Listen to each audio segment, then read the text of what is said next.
Hey there. Oh my, it's super dark. I didn't turn on the lights back there today. I'm sorry, but you're not going to look at my mug for very long. So I've brought up this topic before, and I've always said that I'm torn on it and that I needed to do more research and, do more reading and studying. Um, and again, it's something we can't dismiss because we've been lied to about a lot. And so we don't know what time we're in, so to speak. So let me give you a little background real quick. In this video, my goal is to go through and quickly, like not real deep enough, look and see what the early Christians thought about the possibility of Nero being the beast, of him being the Antichrist. Now, the problem gets into being, is the beast the same as the son of perdition, the same as the Antichrist? I don't want to get into like that part of theology today. Today, what we're going to look at is Nero and numbers. We're going to look at the year in which we're at right now, and the year in which Nero years in which Nero did already persecute Christians. And we're going to look at the possibility of the tribulation not being future, but being past. When I looked it up today, AI said that the tribulation was a future prophecy, and already I was like, ooh. And oftentimes, the mainstream, whatever gets mainstream, it goes secular too. That means mainstream. Whenever an idea goes mainstream, you want to be leery of it. And right now, we're kind of head to head, but everybody seems to be pointing at tribulation, the radical Zionistic people, and again, I try not to label, but these groups are not people, so I don't, I'm not signaling anyone out. They seem to constantly be pointing to future events, and so I don't know at all. And we're going to look at the possibility of also Peter and Paul being the two witnesses. And again, people like to make assumptions, and no matter what words come out of your mouth, they say whatever they want to say. I've said from day one, God told me to be a witness and that I am a witness, to witness to the things that I'm seeing, to testify, and that's what I'm doing. Am I one of the two? I don't know. When people ask me that, I don't know. All I know is what God told me to do, and that's what I do.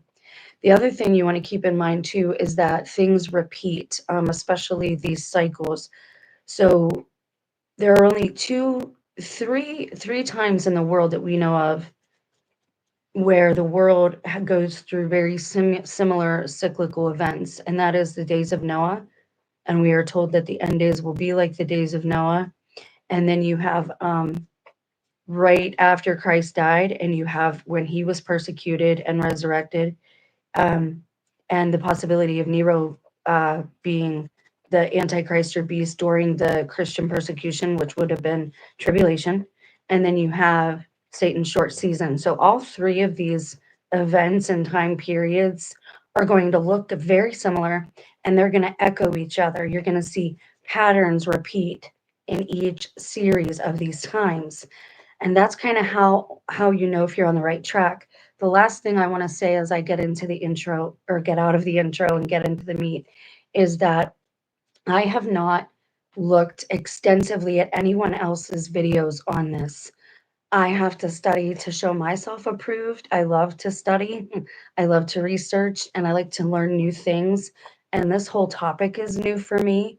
So I look at this stuff and I think about it, and I let it kind of percolate in the back of my mind. We haven't talked about it in about a month or two now. And so it's time to talk about it again. Um, and that's where my mindset is today. So we're going to look first, we're going to start out real easy at an article, that kind of a link that brings some things together for us, and then we're going to look at a little more obscure things. We're going to look at Nero's life and the numbers of his life. Excuse me, because obviously the numbers are very important. And I know there's a channel out there now saying numbers are Satan's, they're evil, this, that, and the other. The earth is built from sound and numbers and shapes and sacred geometry. They all belong to God first. Let's stop giving everything like an evil, eye, or twist or bent. Not everything is dark, right? Like I know that I seem like maybe I look out of a dark eye sometimes, but not everything is dark. Okay, so first we're gonna look at this link. Let me share it with you, and I wanna. pull it up myself so I can make sure that it's visible. There we go. Hold please while I at my phone, and there we go. All right, let's see what you guys are seeing. Are you seeing anything? Now, if you aren't seeing anything, I would tell you to go out and come back in. But there, I'm seeing it on my phone and on the screen, so you guys should be seeing it now as well. Okay, so this is where we're going to start because it has a few different things together in one place, and that's kind of where I like to start. And allegedly, it is based on some facts, but I have a couple other references regarding church fathers and what they thought at that time. And they weren't even in agreement on the number. They said the number could be perceived as 616 or 666. And I had often wondered that, like, wait, if the language is different, aren't their numbers different too? And Roman numerals and all this stuff. The last thing I want to talk about is well, I'll get to that. We'll get to that as I don't want to get too far ahead of myself. Okay, so this is from, what is this from? I can see my phone, so if you guys want to chat with me or chat with each other, please do. Like, I never turn chats off, but you do have to be subscribed for a few minutes before it'll let you. Keith Giles, Mark of the Beast revealed. It says, this is from Global Ministries. And again, you have a right to know where this information is coming from. I was raised Catholic. I was baptized Catholic, and I was baptized Roman Catholic, and then I was baptized FSSSP or whatever. I don't know. I've been baptized more times than I care to admit, but in their lifetime. Now, I would argue that it's not. There's a third group, and this is where Catholic theology helps, saying that's the right way. Let's not get to that right now, because I was raised Catholic and I'm still reading this. Right, it's not a Catholic publication, but I'm reading it because it could give me. Can you quit being such a pig? Are you done with the peanut butter? My goodness, I apologize. Anyways, futurists and preterists, but there's also not all of the prophecies have visibly come to pass yet, at least not that we've discerned or most of us have discerned. There are still things that have to happen. And I honestly don't think if it was like the new earth and everything was restarted, I don't think God would still give us the Bible. There would be a new, you know what I mean? Like he wouldn't let us be misled in that way. And I believe no matter where you're at geographically, you have whatever it is you need within yourself to allow God to transform you, convert you, transmute you, resurrect you, however you want to say that. But throughout the Bible, we are told that some people have to physically go to paradise and to the promised land. And I'm thinking, and I've said this for a long time too, that we're going to see a mass migration. Like we've not seen anything yet and again, this is probably why they're scaring people away from the Grand Canyon and Arizona, because as soon as I did videos on it, they started like locking down that area. At least saying that they are. I don't know if they have they don't have those rights, right? If they are who we think they are, then mankind has final say. We have the authority here, but we've forgotten that, and this is why we study these things. So some of these things have not happened yet. If you look at the book of Revelation, it is the apocalypse. It is the revealing of Jesus Christ through John's eyes, through his life and his ministry, and then through prophetic revelation. So he's telling you about Christ's birth, Christ's ministry, Christ's death, his resurrection, and the persecution and the end times. All of that. And so when you look at some of these things in the Bible, they're not chronological. Chronologically speaking, Acts is the last book written, the most recent to our time. And kind of some things in Revelation, you have prophetic utterances. So keep these things in mind. You don't have to fit into a camp if you don't want to. I'm doing this because we just don't know. And so it would be arrogant and folly. And lastly, these other channels that do get into this, I've not watched any of them or exposed myself to them. One of them I really like. I think it's Exiting Babylon or Leaving Babylon. I've not watched a lot of it. We used to talk back and forth, and they've commented.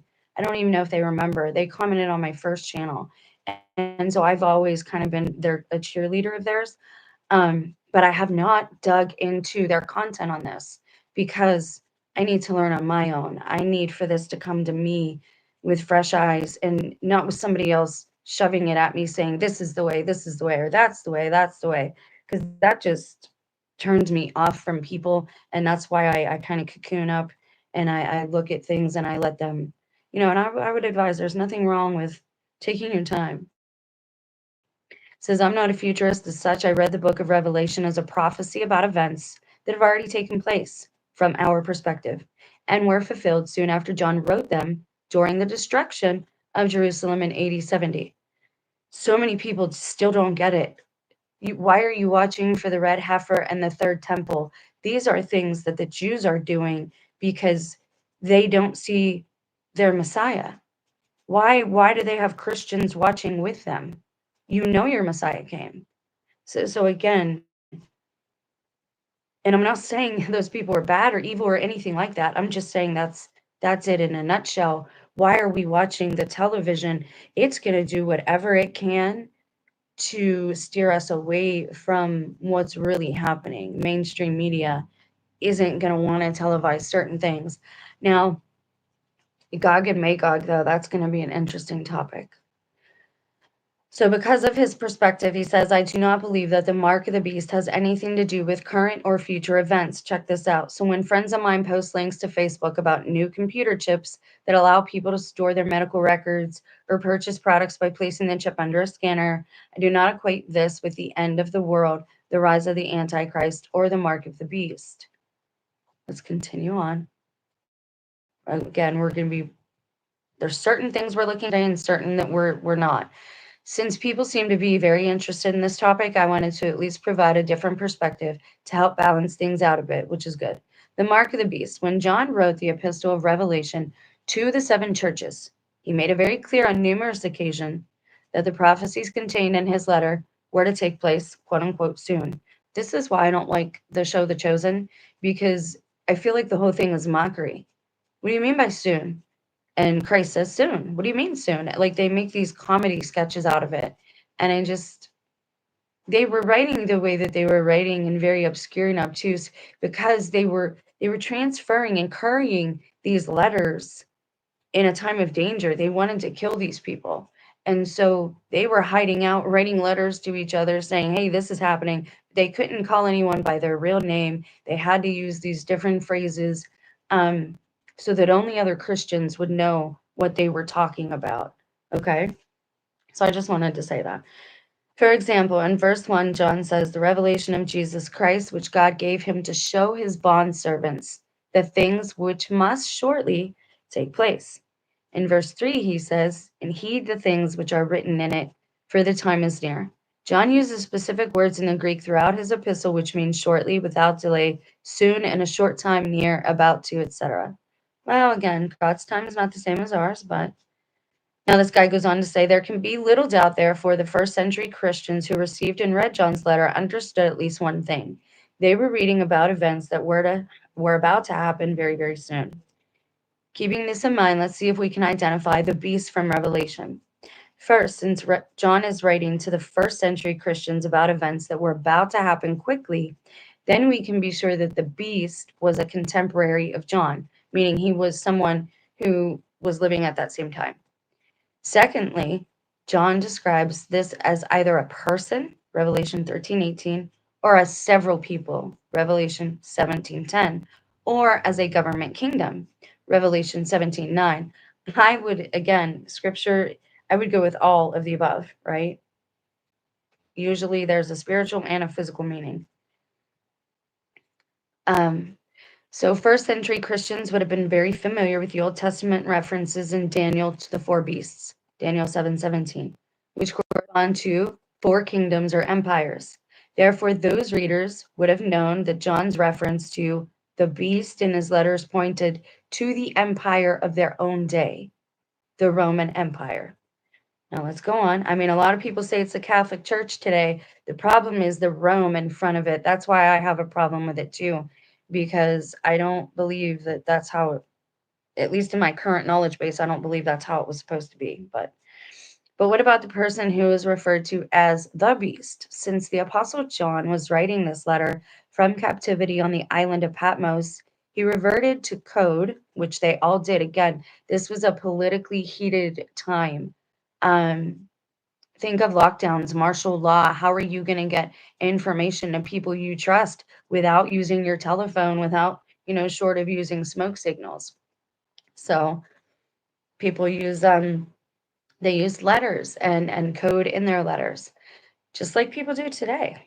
Since the Apostle John, was writing from captivity on the island of Patmos, he reverted to code which his readers, Jewish Christians, would understand easily, but his captors,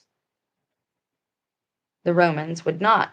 Note also that as a prisoner of Rome, he wouldn't want to come right out and write anything negative. See, that's what I'm talking about. They had to pass these letters through like couriers. Sometimes they would check your papers, right? Just like we were told happened in Auschwitz and all this. So this is all, this is why it's very obscure, why Revelation is very symbolic in nature, because that's what they had to do to get the information out. Just like some people today say it's entertainment only to get the information out. Excuse me. Sometimes a small lie, and I probably shouldn't say this, but sometimes a small lie when it comes to something like this, when you're warning people and trying to save lives. I mean, and I'm sure God takes things like that into consideration, although holiness and dealing with the cards you are dealt probably always works best to be able to navigate better. So it says, note also that as a prisoner of Rome, he wouldn't want to come out right out and say anything negative about the emperor or the government. This is why when he wants to let Christians know that the beast is the Emperor Nero, he would say, now this guy is going off the basis. He is writing from the perspective that Nero is the Antichrist. That's what he believes. Here is wisdom. Let him who has understanding calculate the number of the beast. For the number is that of a man, and his number is 666. If I'm watching a video, why does it keep wanting to stop? Did it go offline? Hold please if anyone's here. I just want to make sure. Okay, it looks all right. For some reason, my phone had glitched. The Hebrew spelling of Nero Caesar was Nrwnqsr. Thank you, Chris.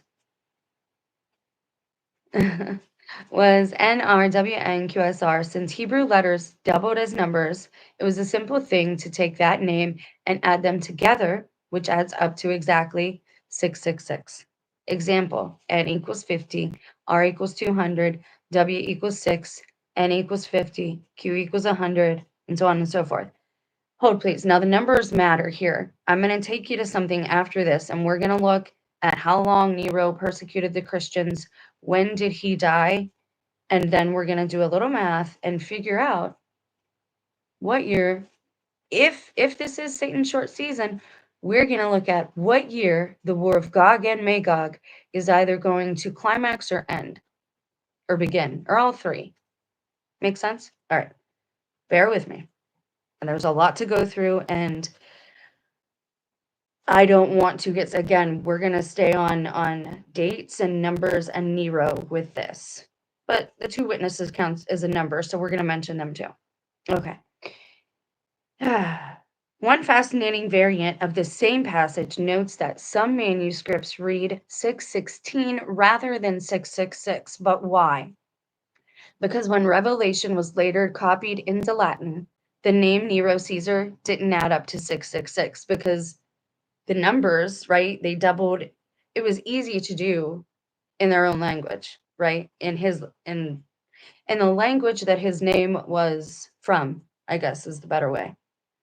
Christians, so to make it easier for those later Latin-speaking, non-Hebrew reading Christians to arrive at the same conclusion, the number was changed to 616 in certain translations.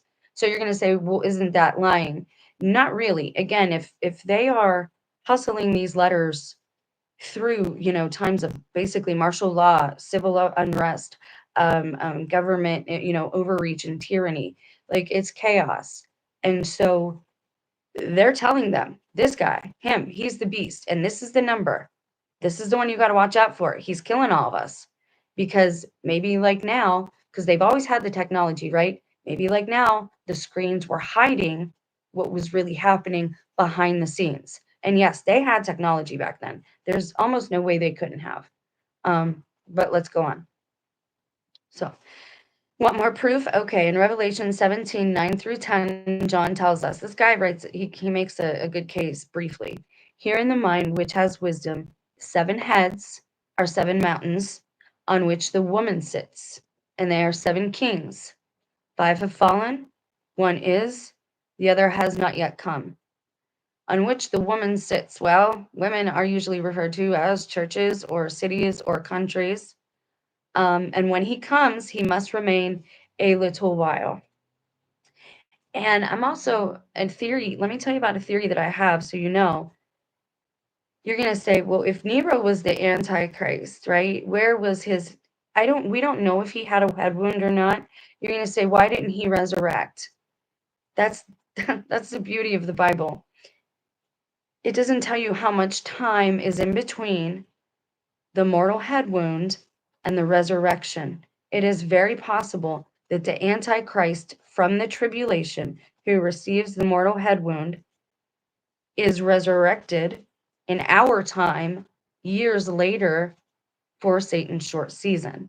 Does that make sense? It doesn't really need to yet, but just keep these things in mind. It's, again, mission statement part of the video. It's the goal of this video. One of the goals. So according to Josephus, the Roman historian, Julius Caesar, I think he was also Jewish. Julius Caesar was the first king, followed by August Tiberius, Caligula, and Claudius. The 6th king was Nero. So he is the one who is. This is why they're speaking in language that we can't understand, because they didn't want everyone to figure it out. They only wanted each other to know what they were talking about. The 7th king, the one who followed Nero, was Galba. And as John prophesied, he reigned for a short time, about 7 months. Nero, as the 6th king of Rome, was the first to persecute Christians. Now check this out. If you know your Bible and you know how long the 2 witnesses preach and how long the tribulation is, and I told you this too, tribulation might be 7 years or whatever, but the Antichrist only gets 3.5 years. And I've been saying that since the very beginning of looking at the book of Revelation on both channels. The Antichrist gets the second half. He gets the last 3.5 years of the tribulation. He doesn't get the full 7, if indeed it's 7, but we'll get to that later. But it's part of the numbers aspect of this video.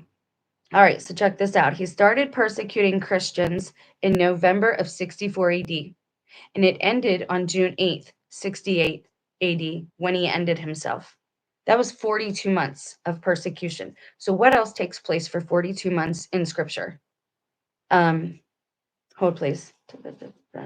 The beast. So it's the 2 witnesses, right? The 2 witnesses prophesy, but they echo each other. I think one witness is at the end, the last 3.5 years, while the Antichrist is living and ruling and, has everybody under subjugation.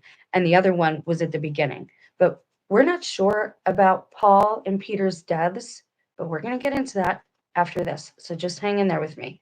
So this part fits. The numbers part, if this is correct history, the numbers part of Nero fits. Now you have people out there saying that they added 1,000 years to the calendar. Again, the devil's good, man. He's been deceiving people for a long time. Did they actually add 1,000 years or no?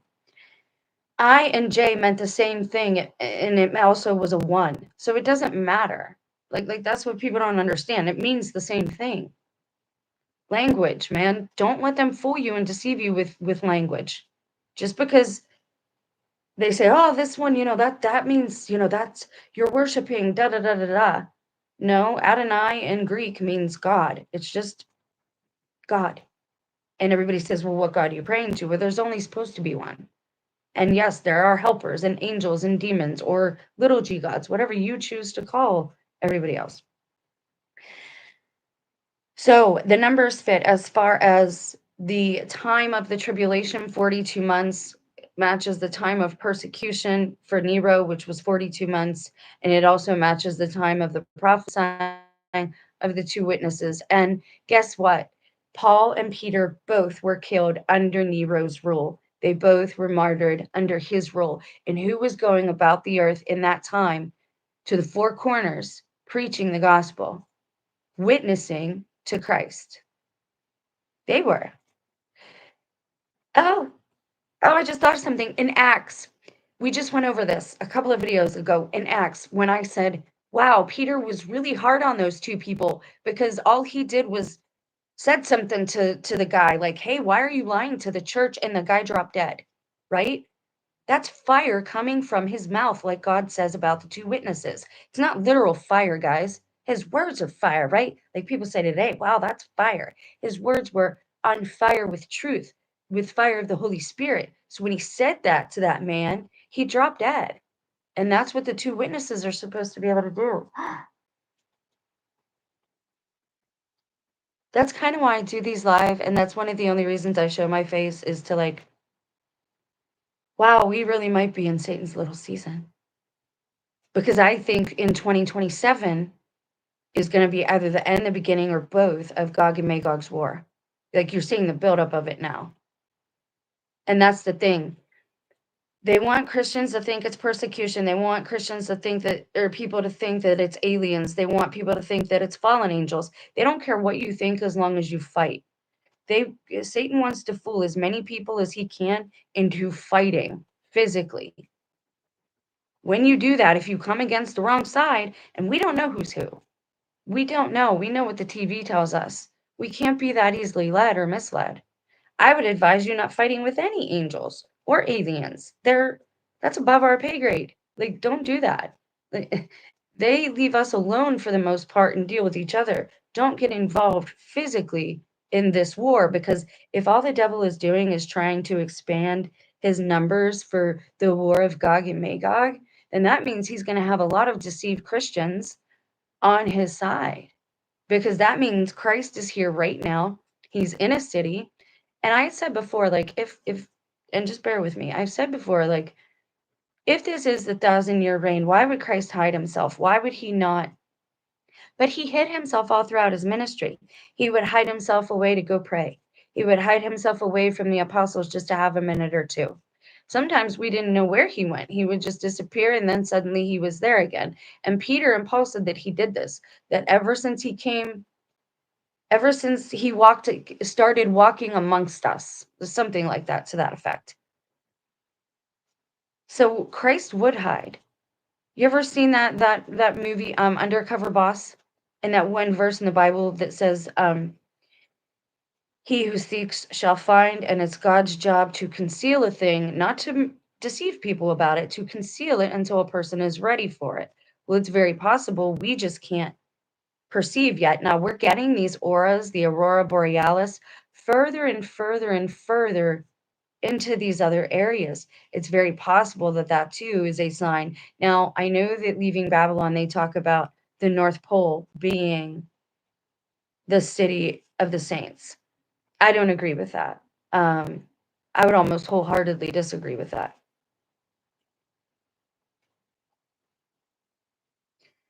I don't know how to say this. It's very possible that it is what they say to us is the North Pole, but I don't think it's cold. I don't think it's snowy. I don't think any of those things. I don't know that God would have snow in his city, but that's just my opinion.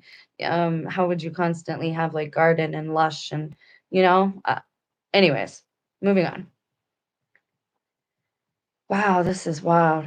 Like, have you ever seen somebody gobsmacked in live? That's me. Nero was also called the Beast by contemporary pagan writer Apollonius of Tyana, who said of Nero, in my travels I've seen many wild beasts of Arabia and India, but this beast that is commonly called a tyrant, I know not how many heads it has, nor if it be crooked of claw and armed with horrible fangs. And of wild beasts you cannot say that they were ever known to eat their own mother. But Nero gorged himself on this diet. Yeah, because he ended his own mom.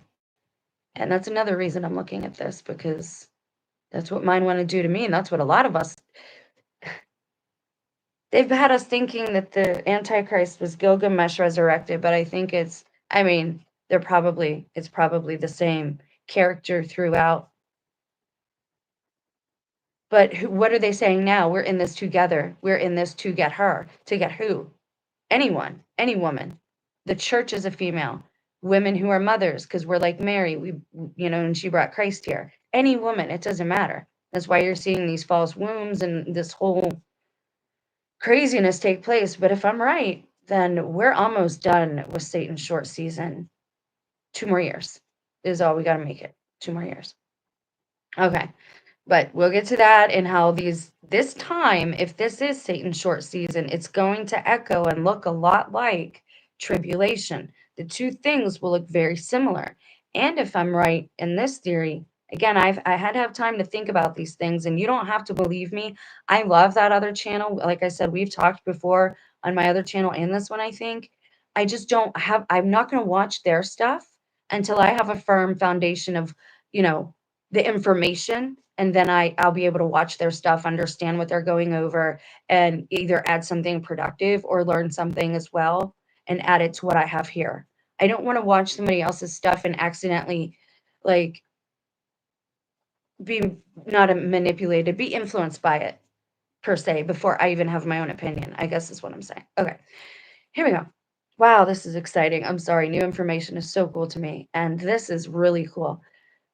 So if I'm correct, then Nero, who ended himself in 68 AD, he would be the same one to come back now. And this is why you're seeing the hatred towards women again. But Satan's boys are always going to be that way. They will always be that way. That's why I said the fallen angels, they didn't come down here because they loved the women, at least none that I've like I don't think so. It was to breed an army, basically, that they thought would take God down or so they could rule over God's children here on earth. That was it. Anything to hurt God. So note that Nero ended his own parents and his brother. I didn't know that. And his pregnant wife. Oh, he's terrible. In addition to several other family members, I have a severe aversion to Roman things. And you're going to say that's crazy if you were brought up Roman Catholic. Yeah, first just Catholic. They attacked the Roman on when I was already like 8 years old. So I have a severe aversion to Roman things, and I don't even know how to describe it. And does that mean some of us are the second resurrection then? What does this mean? Wow. Okay, let's not get caught up. We also have evidence from the Romans that Nero enjoyed dressing up as a wild beast, and I hate that I have to use a different word. Okay, I'm going to use my own word. We also have evidence from the Romans that Nero enjoyed dressing up as a wild beast and violating male and female prisoners. That explains some things. Still not convinced? Consider that all of the earliest church fathers, from Irenaeus in the 1st century all the way through to Saint Beatus, it's supposed to be like Beatificus, century, agreed that the beast was Nero. Isn't it funny how Nero, if you remove the R, is Neo? Huh. Everybody thinks Neo's the hero. Is he the hero? Is he? No. Buying and selling. Roman citizens, and I didn't know this. This is what I was actually looking for. I was looking up Mark of the Beast and what the early church fathers thought of it, because that's what this video was going to be. And it ended up being about Satan's short season because I found all this. Roman citizens were required to publicly claim allegiance to Caesar. I did not know this. By burning incense in his honor and proclaiming that, I hate saying this, quote unquote, this is not me, Caesar is Lord. Christ is king. Christ is king. Christ is Lord. Those who did this received a document that allowed them to buy and sell in the marketplace. Check this. Or they did add 1,000. No, because millennial reign, you'd still have to. Okay, that's right. Okay. Those who did this received a document that allowed them to buy and sell in the marketplace. I had no idea that this happened. We have to look more into this aspect because I've never heard that before. And please add your own information, chat in the comment section, because this is new territory to me. Most of my channel is exploring, researching, so we can learn together because there is so much deception out there today. And I realized when Rona hit that there was a need for this, that people need their spirits and souls and minds fed.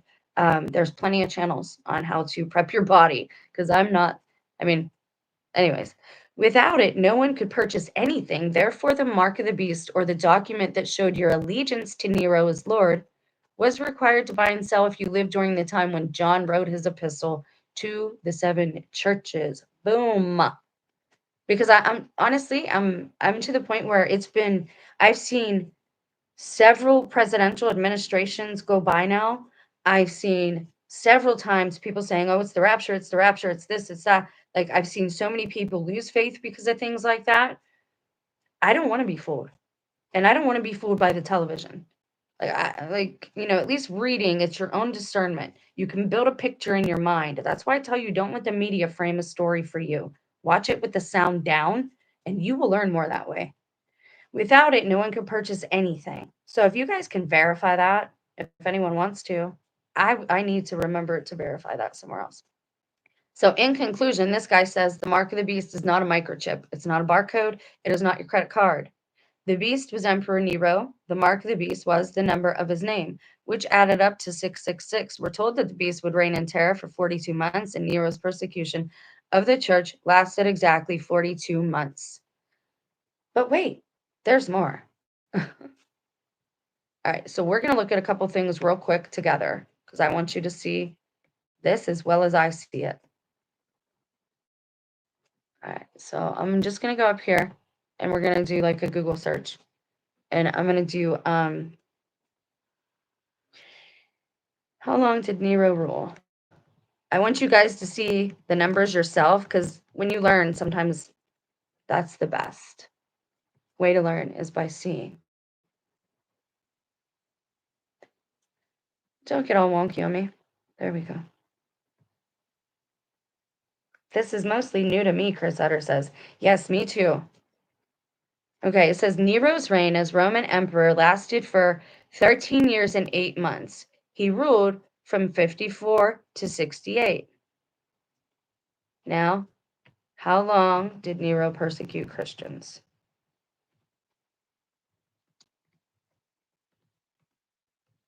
I guess I should I should shut my caps lock off. Hold, please. Nero's persecution of Christians was relatively short. Check this out. There was also a great fire. Why does the screen keep doing that? I feel like somebody's taking pictures of me. I don't like it. And it's not like I can bang on this and it doesn't do that. But the second I start like moving around. Nero's persecution of Christians was relatively short, lasting from the Great Fire of Rome. So we've seen that painting. If you lived in that time, you absolutely would think it's the end of the whole world until his death in 68 AD. While considered a significant event in the history of early Christianity, it was primarily focused on Rome and didn't immediately lead to widespread empire-wide persecution. It says, didn't immediately. Okay, now he blamed Christians for this fire. It says in 64 AD, a fire devastated Rome, and Nero, according to historical accounts, blamed Christians and initiated a period of persecution. Now, check this out. So we know that he reigned for 42 months. Huh, isn't that interesting?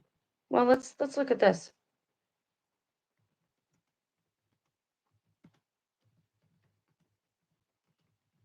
How did Peter die and when? St. Peter.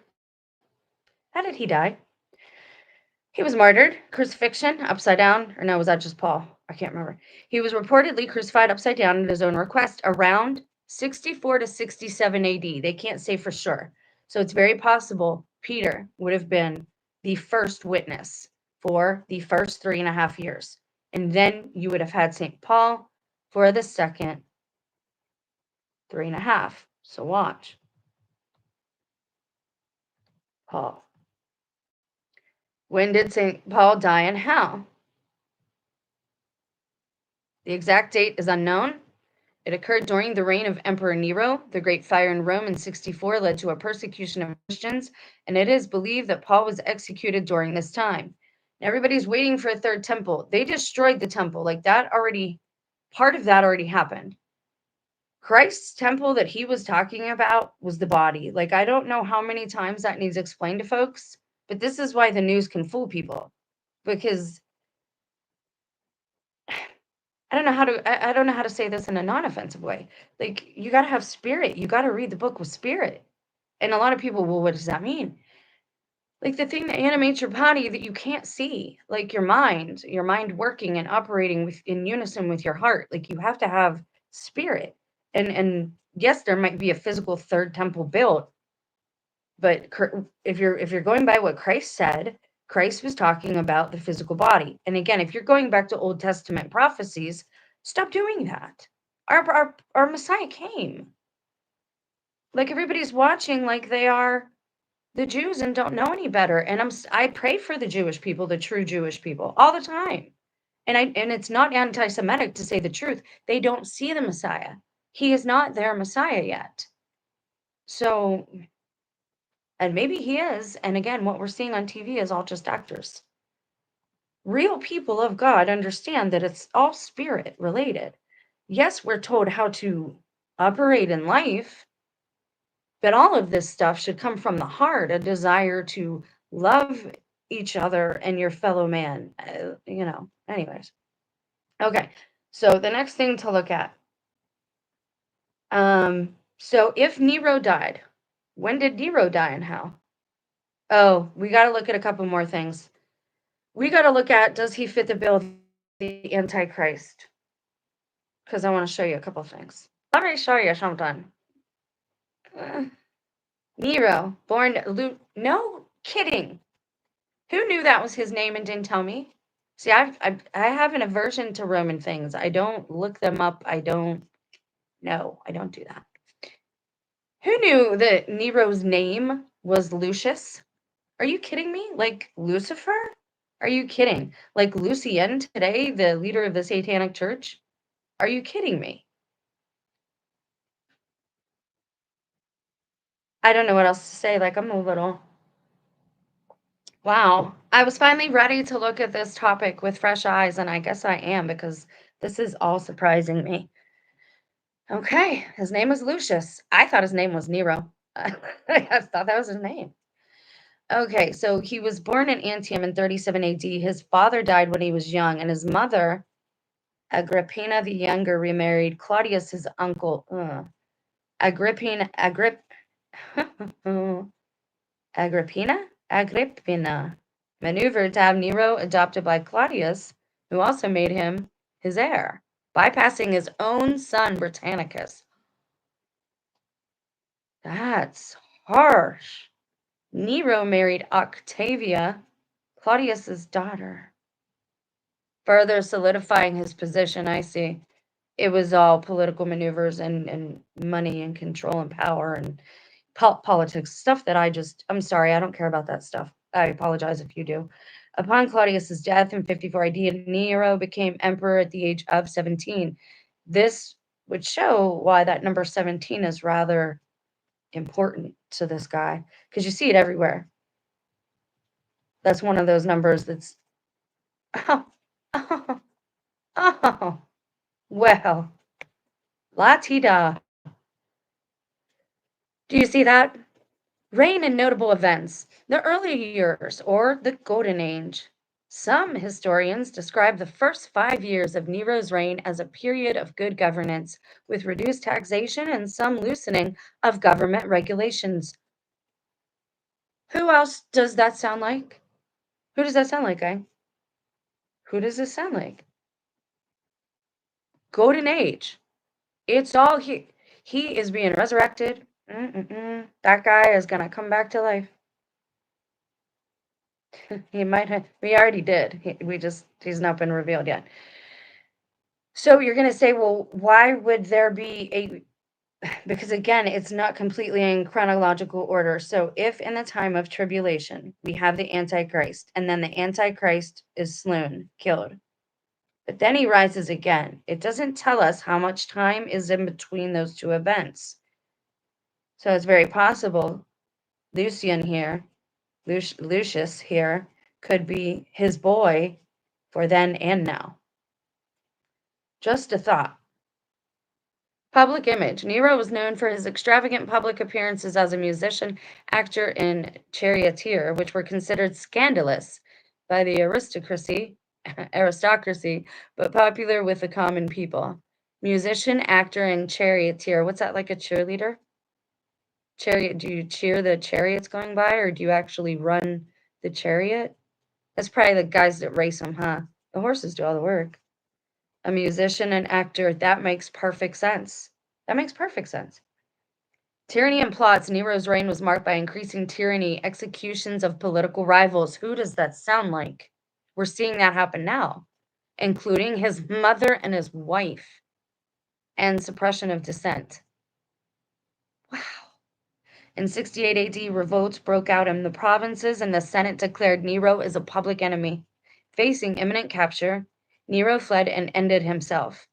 I read that he ended himself, and this matters, by a mortal wound that he gave himself in this area. So it still qualifies as the head. Again, we're seeing if the attributes of his reign and his character fit what we know about the Antichrist. We have to look at something a little bit uncomfortable, and I'm not going to say a lot, or I will use different words because we want these videos to be accessible to anyone who feels like watching them. Nero, private life.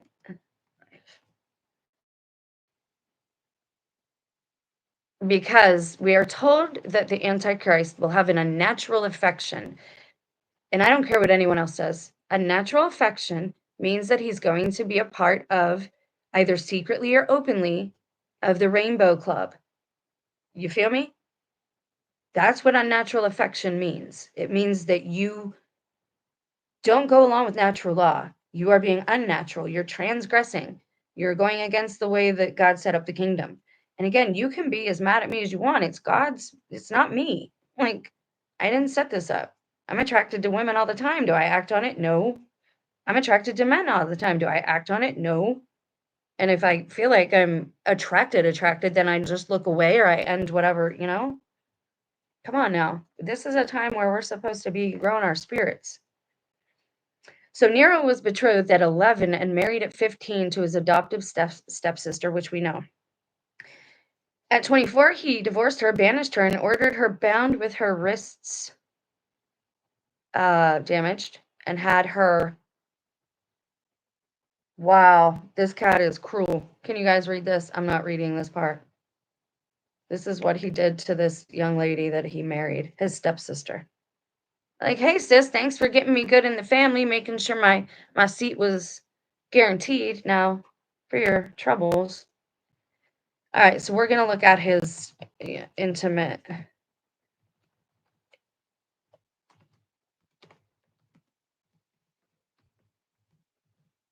All right, you can see what it says there, what I typed, right? Most of you? All right, it says, you see the question I asked, was Nero... Now, we know he was married, but that doesn't matter. It says, while Nero's sensual relationships are a topic of historical debate and speculation, there's evidence suggesting he had both male and female companions, and he participated in same-gender marriages. But it says he acted too, so I'm wondering if some of that was in, like, the theater, because it gets to other things here. Ancient historical accounts report that he married 2 males, one of whom was a eunuch and dressed as a female. He also reportedly had relations with his... Wow, you see this stuff repeated over and over and over again, because it did happen in the days of Noah too. He had relations with his mother and a Vestal virgin, which is, you're not allowed to do that. These accounts, while not definitely proving that he was of the rainbow community, it shows a willingness to engage. So he fits that bill of the Antichrist too. But wait, there's more. So we know Peter and Paul fit the bills for the 2 witnesses, but just for fun, let's see.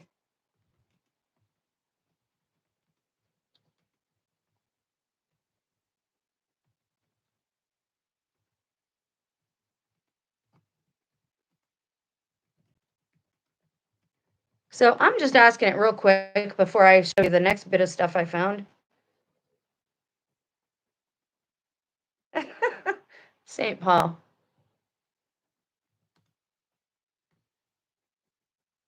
So I asked, did anyone who attacks St. Paul die on the spot? Because that's what we're told about the two witnesses, that fire will come out of their mouth. Again, it's not literal fire, guys. It's just like people say today, wow, that's fire. Truth. Words of truth. So St. Paul himself was a persecutor of Christians. He consented to the death of Stephen. That's not what I'm asking. After his conversion, there were plots to kill him, but he escaped these attempts. But what happened to the people that plotted against him? Did they die? No. No. All right, that's something else. So I'm going to pull something up. It's going to help us a little bit with numbers. Just look at what I got up there on the screen just for a minute. Now, so if we count forward 1,000 years from when Nero died. Oh, that's what we got to look up together real quick. Was when did Nero die? I just want to leave this on the screen right now. So he died June 9th, 68. That's creepy. My grandson that they named Roman was born 6/6, 2004, 24. And it's not my grandson. Like, I don't care what anyone says. Like, that child is not my grandson. Something wrong with the world today. He died on June 9th, the anniversary of the death of his first wife, and was buried in the mausoleum of Dimitri in what now is called the Villa Borghese. Now, a lot of people are saying he can't be the Antichrist because he didn't resurrect. I'm saying maybe he just didn't resurrect back then, so he could be here for Satan's short season. Did Nero resurrect? But I want to show you what people said back then. And I'm going to pull you something up. Now, there's a legend. After Nero's ending himself in 68 AD, a myth arose that he hadn't truly died and would return, especially in the eastern parts of the Roman Empire. This belief led to at least 3 individuals falsely claiming to be Nero, hoping to gain power or support. These were impostors, not a literal resurrection of the emperor. They were quickly identified and dealt with by authorities. This belief in Nero's return was known as Nero Red. There's that word, red. Redivivus. Nero revived, and was sometimes linked to the idea of Nero as the Antichrist, according to a classical studies blog. But I'm saying he could still be the Antichrist and just resurrect now in Satan's short season if we are in that time. Okay, so 68 AD minus 2025 takes us to the year 1957. Why did I do that? Hold, please. Oh, okay. Hold, please. Hang on, guys, because I got to grab something. I did math over here. Let me grab it. All right. Sorry. Okay. So, 1,000 years for Christ's reign, right? So, Nero's suicide was in 68 AD.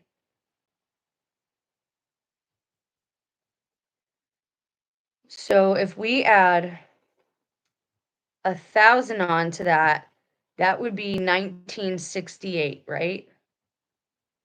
Basically, 1968. Maybe I did the math wrong. Yeah, because I subtract. Yeah. So if we add 1968, let's see.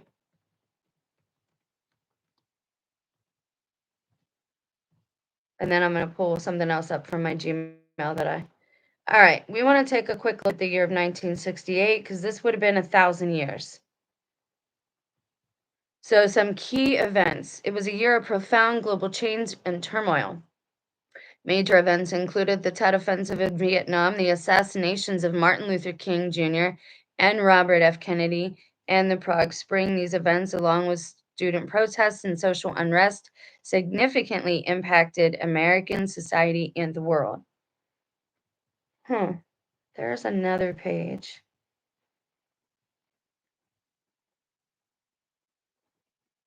Civil rights activist was assassinated in Memphis, Tennessee. Interesting. Everybody's talking about that too. Now, is 68 the year that they were saying was the year they wanted to bring back, or they were trying to like go back to or something? There we go. This is a neat little page, and it tells us what happened when. So if we had the 1,000-year millennial reign from 68 until, would that be the end of it, guys? Do you guys agree with that? Would you add the 1,000 years right on to 68? Persecution of them would, like, what happened after? Should we look at what happened right after his death? Of Nero's death, I mean? I don't know. I don't know. Help! All right. Historical events in 1968. I just want to look at events. PBS began broadcasting. Oh, hello, Queenie. Cecil Day Lewis is appointed British Poet Laureate. Yeah, we don't. That's not big. We want bigger stuff. World's second heart transplant. Christian Bernard. San Francisco, California began broadcasting from Channel 44. We're going to go back to the results. Okay. There we go. We just need a list. Oh, 1,000-year reign on to 1968. Hold on.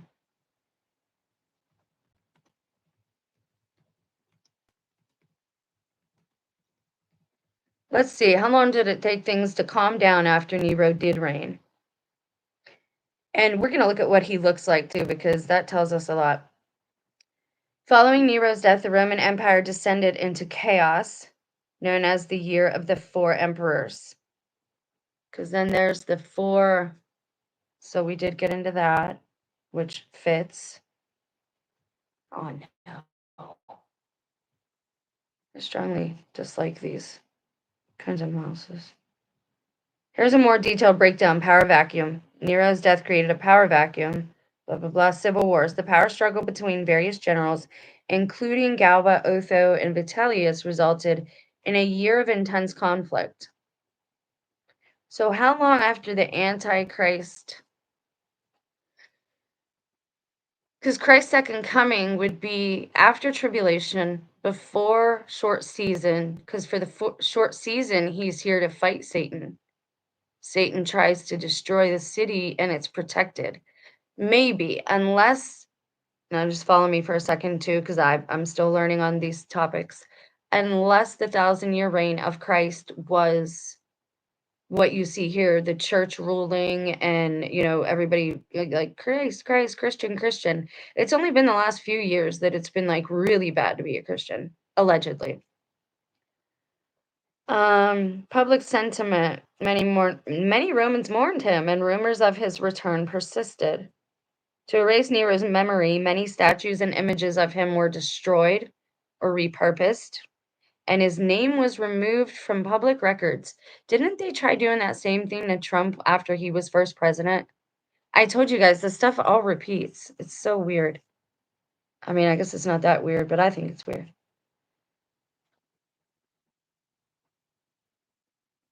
What happened after him? Chaos. Okay. And see, this is where the book of Revelation gets obscure. All right, let me move over here because I had something else. But I did do that wrong. I looked at that wrong.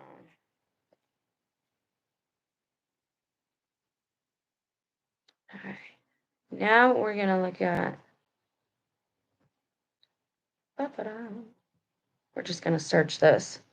What did Nero look like? Now don't go with what they're showing you there exactly, because again, this gives credence to my whole testimony and what I've said about blue-eyed people, how they're all blonde-eyed, blue-eyed, that they think they're the master race. But just watch. Nero's appearance is described, and I'm not saying everybody, the certain ones that are here now that were here before, those people. Nero's appearance is described as having light blonde hair, blue eyes, and a somewhat weak chin. He was known for his extravagant clothing and hairstyles, often wearing the same garment only once. Sounds like a lot of women I know. Contemporary accounts suggest he had a round face. So, do you see they go against themselves? Contemporary accounts suggest he had a round face, a prominent chin, and a thick neck, with a tendency to let his hair grow long in the back and curl it, especially around his forehead. He was also described as having a protruding stomach and skinny legs. Sounds like a certain group of people we know now that I talk about sometimes. Hair, it says it was light blonde and he often wore it in curls, especially around his forehead, creating a fashionable wave or crown. He had blue eyes, a round face, prominent chin. All right, so let's just check out some images, shall we? Again, visuals help because a lot of people don't have any discernment anymore, spiritual discernment.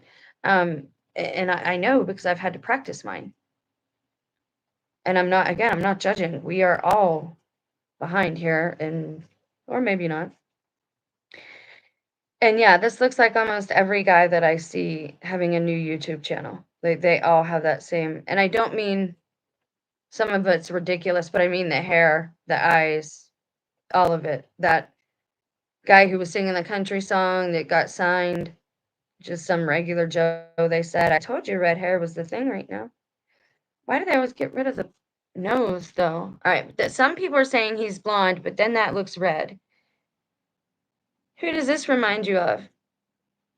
That reminds me of somebody in the Oval Office right now. I mean, I don't know if that's where he's at right now.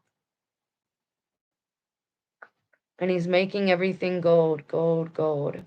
And they're saying, well, he's not the Antichrist. No, he might have been the Antichrist and now he's a beast. Now, this is where we would have to pull up the actual Bible and read what it says there.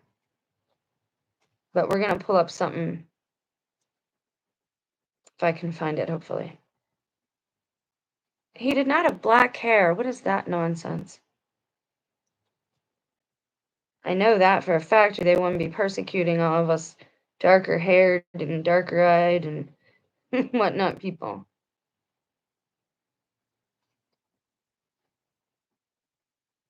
Didn't anyone, like,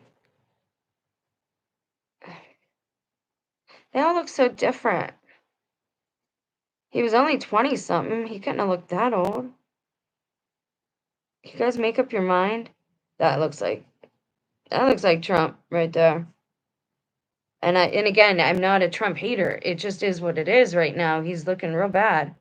He's looking a lot like the dude. Ugh, yeah. Um, we're going to click on the Roman Empire just to see. So we have Paul and Peter as possible candidates for the two witnesses. They were both martyred. They both had fire coming from their mouths. They both got out of, every time they were captured, they got out of trouble until it was their time. And the amount of time fits, the time frame fits, the 42 months and all of that.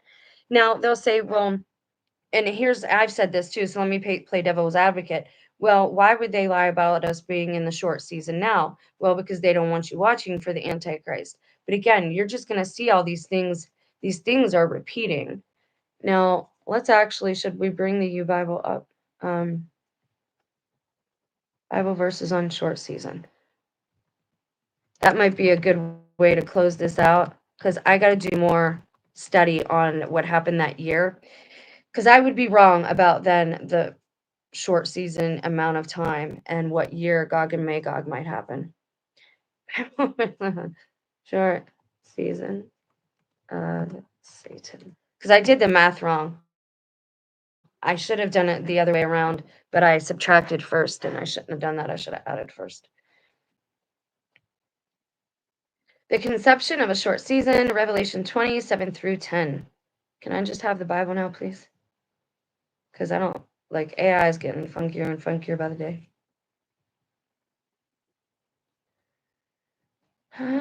Just take me to the Bible. Never thought I'd say those words, but I do. Hi, guys. Thanks for being here. Appreciate the company. I wish somebody would help me study because this is mind-numbing at certain times.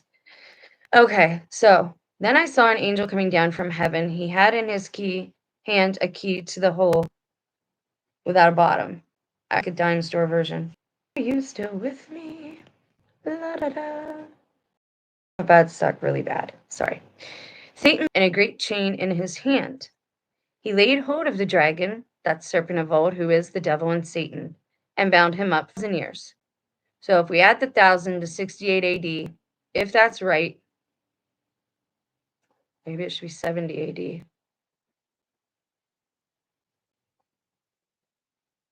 AD. Fit either. So that would be over, and 1,000.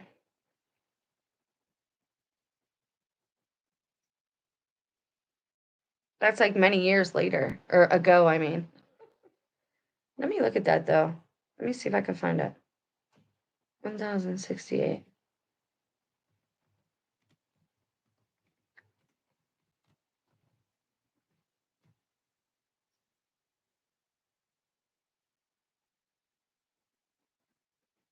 England. King William the Conqueror was crowned queen, blah, blah, blah. Siege of Exeter. Coronation of Queen Matilda. Byzantine Emperor. Doing wrong. Maybe it's, I don't know. Because if it's 1,068, if that's when, then what, we've been sitting here for another 1,000 years still?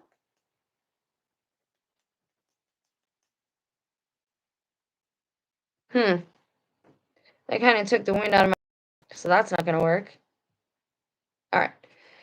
For 1,000 years, he cast him into the bottomless pit, shut him up, and set a seal on him, so that he should deceive the nations no more till the 1,000 years were finished.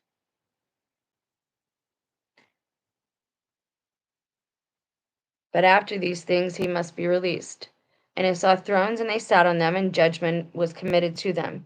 And I saw the souls of those who had been beheaded for their witness to Jesus and for the word of God, who had not worshipped the beast or his image, and had not received his mark on their foreheads or on their hands. That's the other part. Is that spiritual, or is it just physical? Is it physical, spiritual, or both? So again, maybe Satan tried to make Nero the Antichrist, but it didn't work then.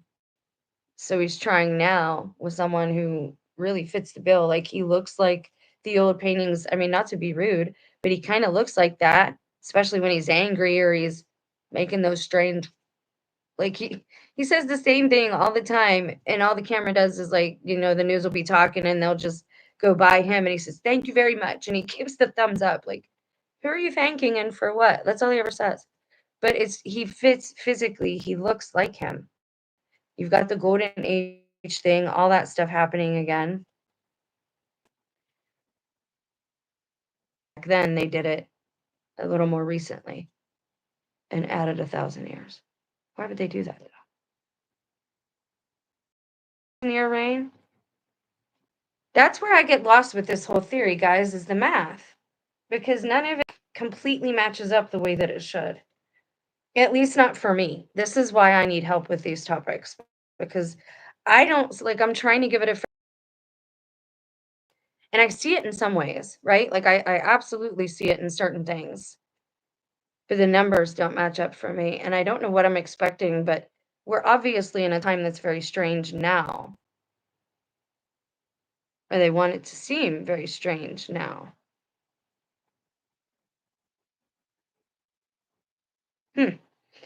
I don't know what to think. This is the first resurrection. Blessed and holy is he who has part in the first resurrection. Over such, the second death has no power, meaning once you're resurrected, you can't die again. But they shall be priests of God and of Christ, and shall reign with him 1,000 years. over the second death has no power. Blessed and holy is he who has part in the first resurrection. What if you're just not around to be for the first resurrection? What does that mean? Because again, God is just, and just means fair. He's not going to put us all over the face of the earth without giving us each a chance to get to the promised land, wherever that is, if it's physically here. And I'm using that as an example of he's not going to be unfair like that. Now, when the 1,000 years have expired, Satan will be released from his prison. He will go out to deceive the nations which are in the four corners of the earth, Gog and Magog. Hold on a second. Hold on a second. Words again. Words again. Don't they call indigenous Native American tribes, and I've talked about this before, but I missed this part. Don't they call indigenous Native American tribes, don't they call them nations? Cherokee Nation, Crow Nation, Choctaw, Chippewa, Choctaw. Aren't they called nations? This whole thing.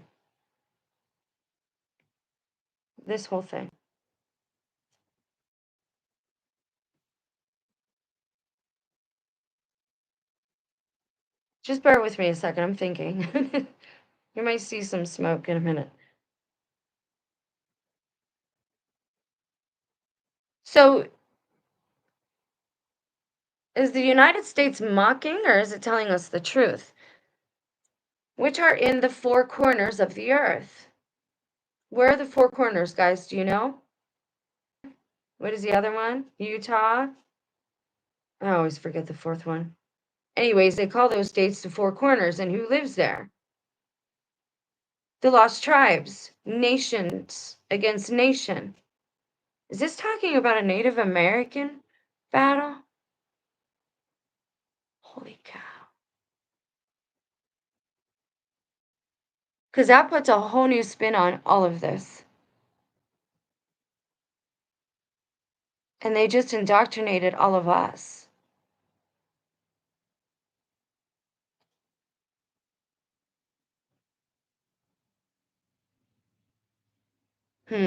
I'm sorry, but this is a little intriguing.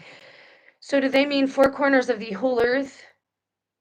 Or has that place always been called the four corners? Maybe God doesn't allow certain things to be changed so people like me and you, who've been lied to our whole lives by the people close to us and by the TV, maybe he doesn't allow certain things to be changed or names to be changed. That way we will know this when we see it. But what if this whole chapter here is talking about Native American indigenous people going to war? Somehow, I haven't figured it out yet.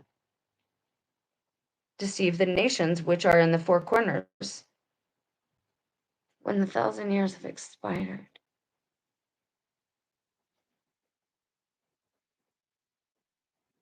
Columbus sailed the ocean blue in 1492. We know that's not true. I'm trying to match up the years and the numbers. And for me, like, none of this is jiving, but the wording that's being used all over the Bible reminds me so much of this right or wrong or whatever.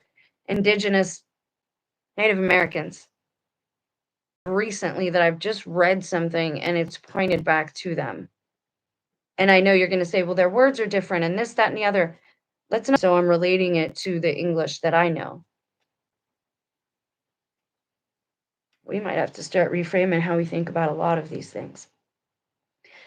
Okay, so now when the 1,000 years have expired, Satan will be released from his prison. He will go out to deceive the nations which are in the four corners of the earth. But after this happens, everything ends because God makes a new earth.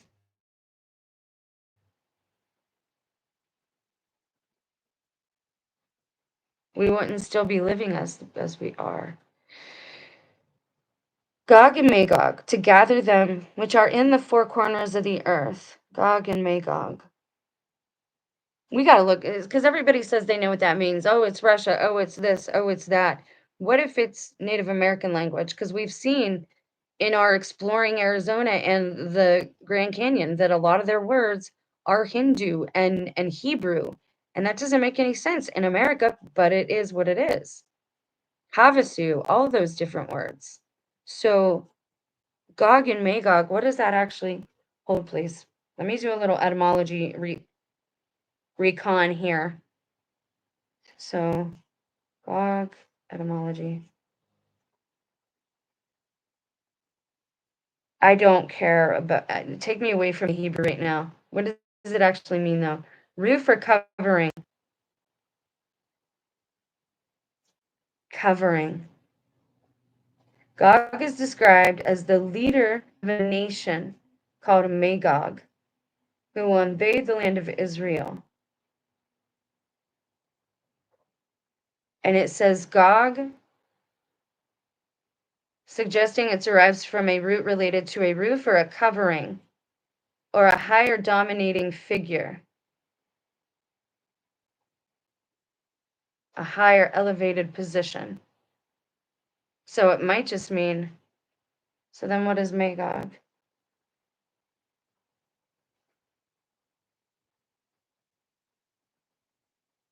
It's not definitively known.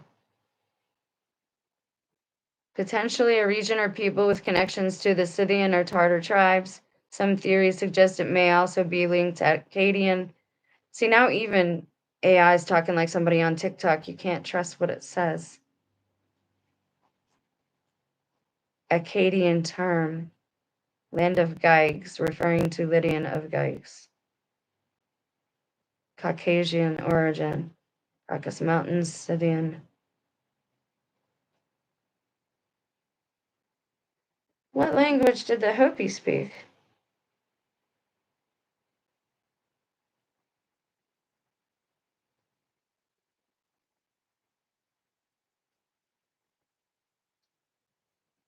I don't care. Like, I love how it tries to gaslight you. It's a complicated language. Yeah, just tell me what it is. It fluctuates, but you're not telling me any of their words or any of it. Are Navajo and Hopi the same?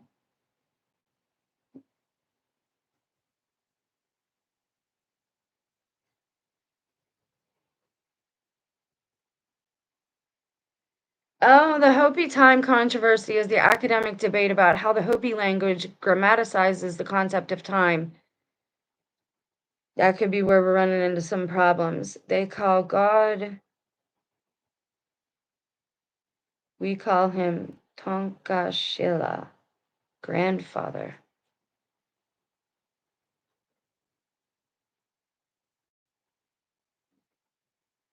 So let's look and see what is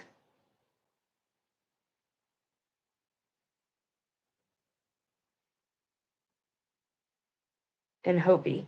I just want to see because we found a lot of similarities in the Hopi language and Hebrew and all that.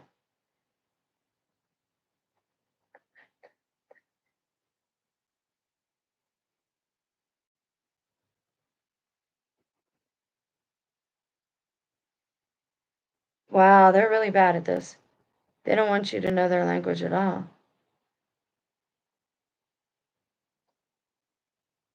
Huh.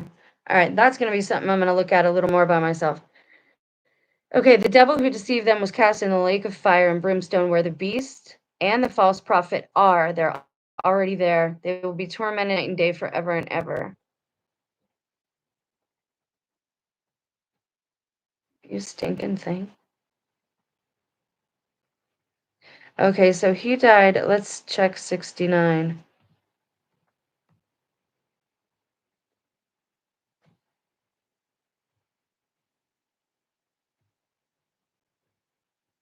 All right, we're going to go to a different tab real quick, and I will cut this video out. Make sure it comes over here. I got to go out and get rainy and wet again to take these dogs out. But we're going to end this back with the math or the two witnesses, I think. Let's see.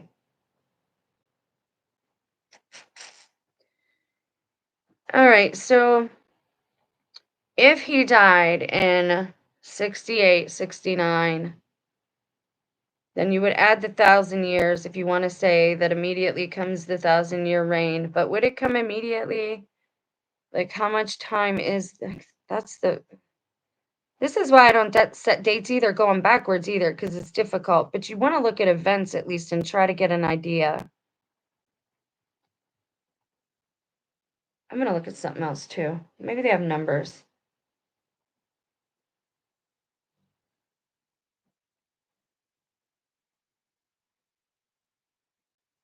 For 1,000. Just want to see what it looks like. No, dude, their language. Did you just, like, they hide, this is why I don't trust any of it. They hide all of the indigenous languages. I'm telling you, we are Israel, we are Babylon, we are Egypt, but everybody's waiting for somebody to come and free us, and we got to free ourselves. Like, God will help us, but we have to free ourselves from this system. And too many people enjoy, we enjoy the benefits. Well, it's killing our earth, which, I mean, certain things are going to carry through regardless.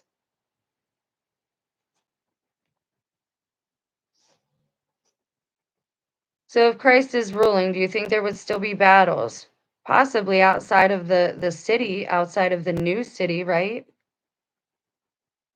The Harrying of the North was a series of military campaigns waged by William the Conqueror in the winter of 1069 and 70 to subjugate northern England. That's the problem, is you can't point to any time period and say, oh, this was a time of peace, because there hasn't been any. So are they lying about all the wars?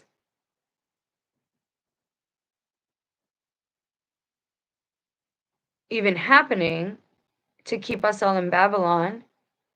Is none of it real? Because but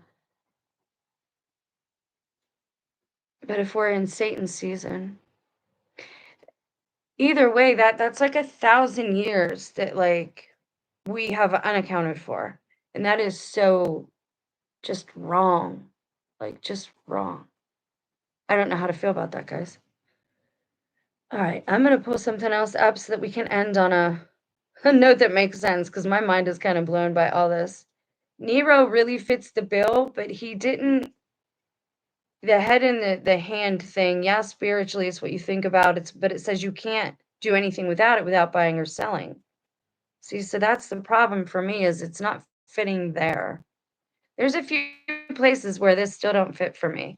So people are more than welcome to share things. Like, I would love to learn more about it and understand a little more on why they teach and think what they teach and think today. But let me pull something else up. Let's end with a little more intellectualism and not just, like, looking at numbers, because that's everything kind of gets confused when you start. It's too easy to lie about certain things. And so this is what I pulled up to see on the number of the beast, because I wanted to know what church fathers thought. This is why I went down that avenue again today, is because of some of the stuff people said about Nero possibly being the Antichrist. But I wanted to know what they thought about the mark being actually physical. And so let's check this out. This is from a website called Orthodox Christian Information Center. And I think it's really cool too. You have like 7 seals, you have 7 mountains, 7 churches, 7 angels over the 7 churches. It's pretty cool. So in the Apocalypse, the Holy Apostle John the theologian indicated that the number of the Antichrist in these words, and he causeth all, and see, this is the problem I have with some of it. Let's forget about the rapture right now. Let's just forget about it for a minute. I'm not saying it's not real. I'm not saying it is real. You should always have a backup plan. Noah wasn't just lifted up into the sky out of harm's way. He was given instructions on how to build a boat. So let's put the rapture aside for a second and assume we have to get ourselves out of some of these problems. It says he causeth all, no matter who's on the earth, he causes everyone to get this. It doesn't look like you have a choice, but I can't imagine God allowing something like this without a choice, and that's the crux of the matter. Do you actually forfeit your salvation if you get this mark, or do you not? I would right now I'm at no, because it seems like he puts it into people whether you want it or not. Let's talk about all the people that have surgeries done in the last couple of years. Do you think that maybe they might have had a chip put in them someplace somewhere? I know a lot of people that got surgery and a lot of people that got dental work in the last few years, which is ironic considering the state of things, don't you think? Do you think they would tell you? Do you read the medical releases when you sign them? Because most times, I mean, what do they call it? A teaching industry.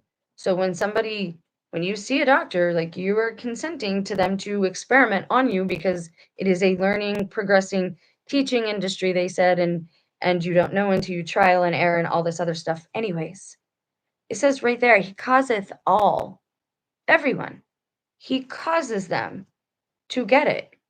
Let him that hath understanding count the number of the beast, for it is the number of a man, and his number is 600, threescore, and six.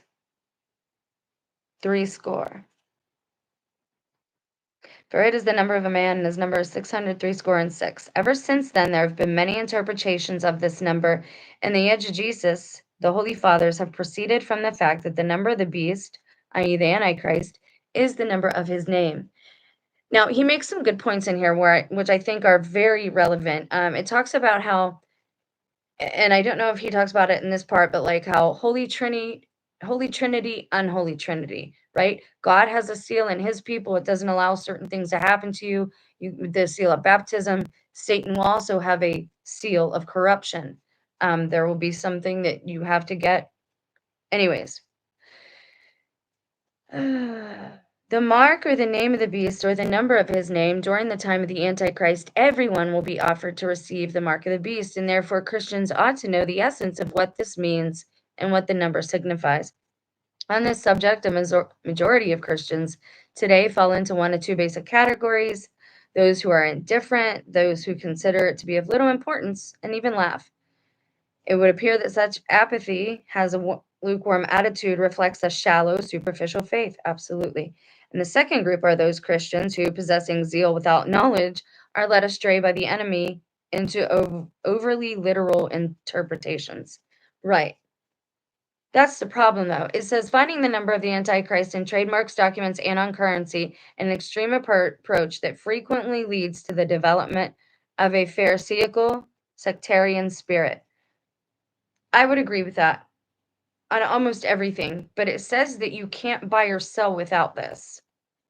So it has to be somewhat physical.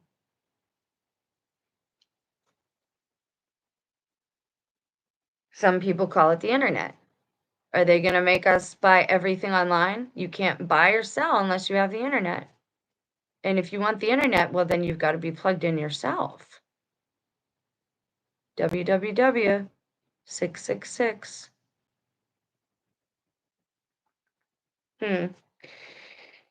Thereby, people have arrived at many descriptive and even proper names of the Antichrist and likewise his title.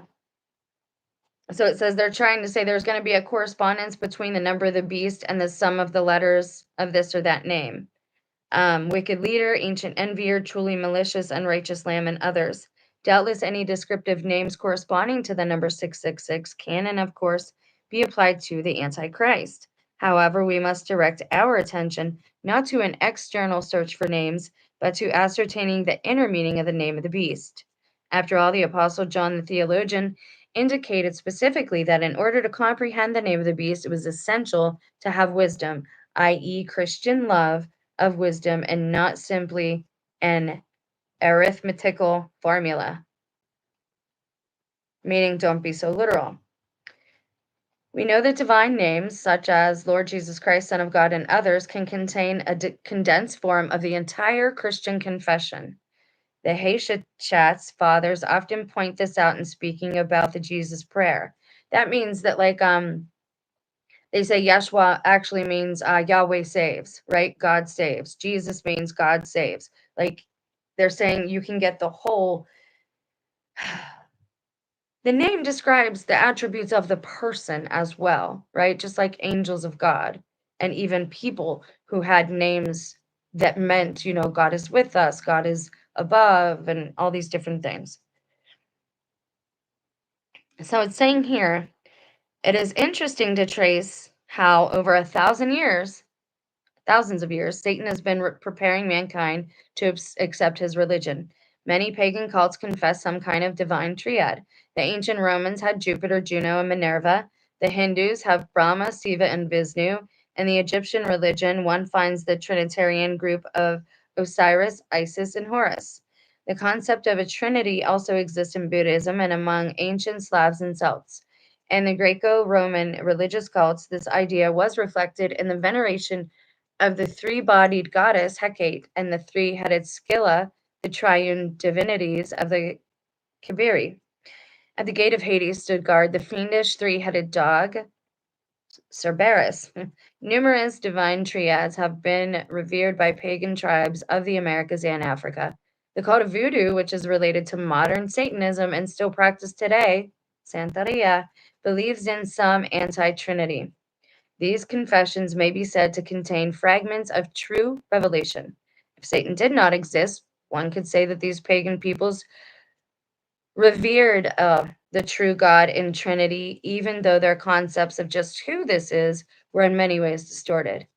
But because the world of dark spirituality is in fact a distorted representation of the divine world, and the devil in his actions imitates God in a distorted fashion, it follows that the distorted divinity of the pagans is a false God, endeavoring to pass for the true God, aka a pretender, aka an impostor, aka counterfeiter, fraud, all these things.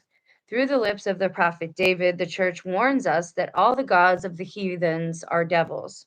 So he's been saying it since back then. David says it. Don't come for me. It is evident that under the guise of these pagan trinities, Satan himself is concealed together with his minions.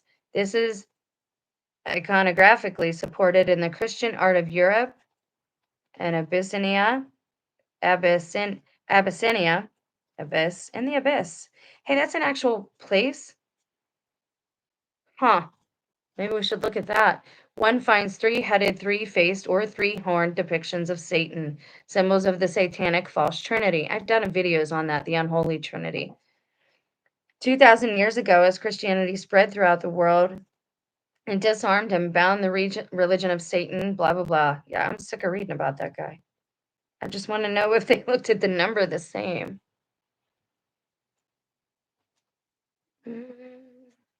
In what will the religion of Antichrist consist? It is enigmatically expressed for us by the apostles as the number 666. As we see, this number is composed of three sixes, 600s, 610s, and 61s. If we turn to Holy Scripture, we see that the number 6 rarely figures in either the Old or New Testaments, whereas the number 7 is used in the Bible as a symbol of completeness, of fulfillment, of perfection, of wholeness, often in the sense of absolute perfection. Well, humans were created on the sixth day. In Christ, humanity is shown an example of the fullness of the Godhead. The Antichrist, by contrast, will unite in himself all incompleteness, all imperfection, all deficiency. The symbol of imperfection that seeks to appear as perfection is none other than the number 6. In the number of the beast, this imperfection is raised to its extreme. It's not merely 6, but 666. If the Son of God coexists indivisibly and unconfused union with the Father and the Holy Spirit, the son of perdition, Antichrist, exists in the closest possible union with Satan and his false prophet. The three of them together represent a false trinity, as it were. The spirit of malice, the beast, the second beast, these three, as it were, the spirit of malice, the beast, and the second beast. Okay. These three deficient persons, one in their spiritual essences, are united in a single incompleteness whose symbol is 666. And so the number of the name of the beast contains in condensed form the entire diabolical confession of the false religion of the Antichrist. Herein lies the evil power of his bestial name. The moral teaching of Satan can also be expressed as a type of triune evil: evil reasoning, evil feelings, and evil will. This anti-moral teaching can also be symbolically expressed by the name of the beast, more precisely by the tripartite number of his name. For this reason, the acceptance of this name of Antichrist in the form of some seal will in fact be a denial of Christ and his church. That's what I'm saying. Like, you have to get a choice, but if you don't get the choice, then it can't mean your salvation if you don't get a choice. God's not going to do that. But you might have to be martyred for being foolish and consenting by passivity. The son of perdition, the Antichrist. And now I know there are people out there who say that if you get the mark that you forfeit your salvation. I have not read that myself in scripture. I do not see that happens to everybody that gets the mark. The way they make it sound is like it's coerced, like you have no choice. Excuse me. Okay. The son of perdition, the Antichrist, insomuch as he is a man, will give the devil the possibility through him to act openly in the world and with the help of the false prophet to deceive and destroy people. The greater part of humanity will gladly accept this proud message of the man God, whose principal postulates will be: man, you know that your I is a part of the divinity. You are truly a God. You are a law unto yourself. No one has any authority over your I. An example for you is your Messiah, Antichrist, a great man who knows that he is a God. Where did that? An example of this. Wow, so they were so much smarter then. The false religion of Antichrist can be characterized as a humanist religion, in the sense that it is not divine, it is vain, transitory. This is why the number of the beast is called in the Apocalypse the number of a man. The number of a man is the name of the man, Antichrist, who will reveal himself to be a god, but who in essence will be merely a pathetic slave of the fallen angel. Wow, this guy's not gentle, is he? Let us say now a few words about the close unity of the three persons of the false Trinity. According to the teaching of the Orthodox Church, the whole life and activity of Antichrist will be connected in one way or another to Satan, to whom he will be in conscious and voluntary submission. Through his whole life, it says. Antichrist will be close with the devil as no other person in the history of the world. He will be a real instrument of Satan. In turn, the false prophet, who is called in the scriptures the second beast, will be the Antichrist's closest ally. Through Antichrist, Satan will give enormous power and authority to the false prophet. Through Antichrist. So that's confusing. Through the Antichrist. But it's all going to be false. So could one of them be a machine? This is interesting to go back and see how like on point a lot of the older church fathers were, because a lot of this is orthodox and that's what they build it off of, is what the church fathers wrote originally about these situations and scenarios. I do have more on these topics, but this video has been just about long enough. Okay, many people think that the seal of the Antichrist will be something like a stamp or a brand or an electronic chip. The basis for such thinking lies in the fantastically rapid development of science and technology. Most likely, however, this scientific development is designed to distract mankind's attention from the real mark of the Antichrist, which will have nothing to do with advances of science, technology, or medicine. At a time when people's suspicions and anxiety are fixed upon some innovative progress, the implantation of computer chips in humans, for example, the real seal of the Antichrist will be imprinted quietly, without any particular commotion. I have wondered about that, but it says you can't buy or sell without it. So it's like, in a spiritual sense, this satanic mystery, the imprinting of the mark of the Antichrist, will be antithesis of the Christian mystery of chrismation, which we recall is the placing of the seal of the Holy Spirit while imitating its external form, which is baptism. Just as the mystery of, yeah.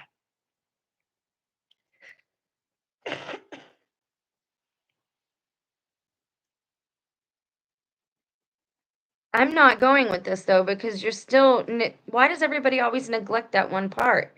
You can't buy or sell with it without it. So anointing oil, all this type of stuff doesn't even fly. I mean, do you agree? Is anyone even here still? That's crazy to me. I should have turned off my ugly face before now. Sorry. Okay, so right there. Let us return now to the two groups of people who we mentioned. Blah, blah, blah. They will react to the mark of the beast. It is very likely that both of those who are indifferent to the question of accepting the stamp and those who zealously study marks on currency documents and manufactured good, both groups will be found outside of Christ's church. So they're saying people who rely too heavily, people who are studying money and all this stuff, and people who disregard it completely, right?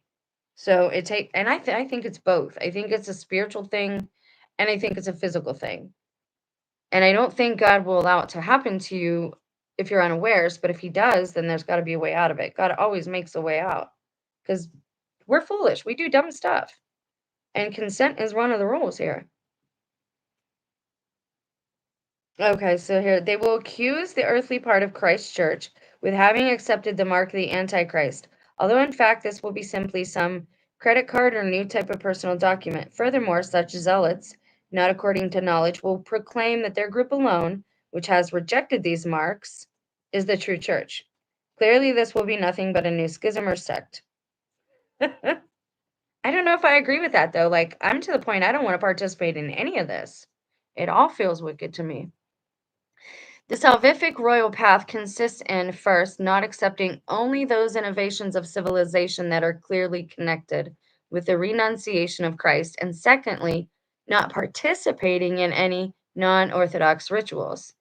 For this path leads to Satan's principal ritual, the acceptance of the seal of the Antichrist. See, and that's my main concern is all of these things that are happening right now and all these things that have happened since 2019 and really since 2000. They all seem like they are dress rehearsals. And the more you practice with somebody, the more somebody then behaves without even thinking and they just go on to autopilot. And that's my biggest concern about all of this is everybody is just going to get into some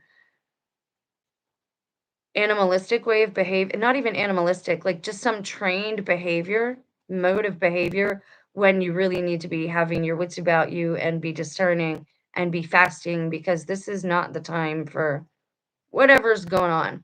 And don't you find it funny that both of our foods that are poisoned right now, one is pig and one is shellfish. Both things we're told not to eat in the Bible, both things that Muslims don't eat.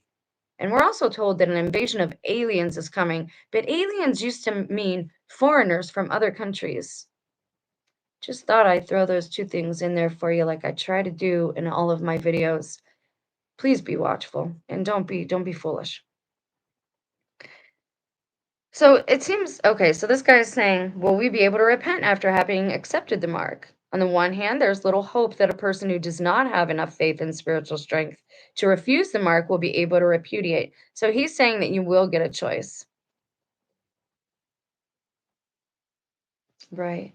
This is why prayer is important every day. Every day you have to ask for like guidance and focus on like your own humility. Like don't think you know it all. This is why I keep looking into these topics. Okay, so my math was wrong and 1957 was wrong. I subtracted the year that Paul and Peter died, 69 AD, 68 AD from 2025. I should have added first and then subtracted. I don't know why I did that. But 1069, like that doesn't even make sense. So I don't know. I don't know about this short season. Maybe I'm still missing something, but we are going to keep looking at things, but we know now that patterns definitely are cyclical. Things happen and then they echo and they happen again and again and they echo outward. And so we've talked about all those things on this channel and we've established that these things are occurring. And don't allow anyone to tell you or gaslight you. If you have good pattern recognition and you're seeing things and hearing things that you don't trust, from people that you should be able to trust. Don't allow yourself in this time, especially, to be gaslit. Not everybody is here to love you. Not everybody here is here to be your friend. Not everybody here is here to just ignore you. Some of them are here to deceive you. So don't allow yourself to be. It is good to stay humble. It is good to know you don't know it all. We don't even know part of it all, right? Stay humble in that way. Stand firm in like morals, values, ethics, in who you are. Don't allow this gaslighting and this reverse psychology and this little kid stuff to sway you. Keep studying to show yourself approved. Keep your body in shape too, because it takes both. It takes your mind and body, heart, spirit, soul, all of those things. But you do have an inner trinity that God gave each one of us. It's the body, the spirit, and the mind. And together, those used to be known as the soul, all three. Because spirit and soul, people use them interchangeably, but they're not really the same. Anyways, you guys have a blessed day. I'm going to do a little more work on the math and see what happened in certain years and play with that a little bit before we come back to this topic. But we'll talk soon, and please leave some comments below or links or anything to share because I'm still new at this and it takes a lot of studying, especially for somebody who's not world traveled. You guys have a blessed day. Talk soon. Bye. Thanks for being here.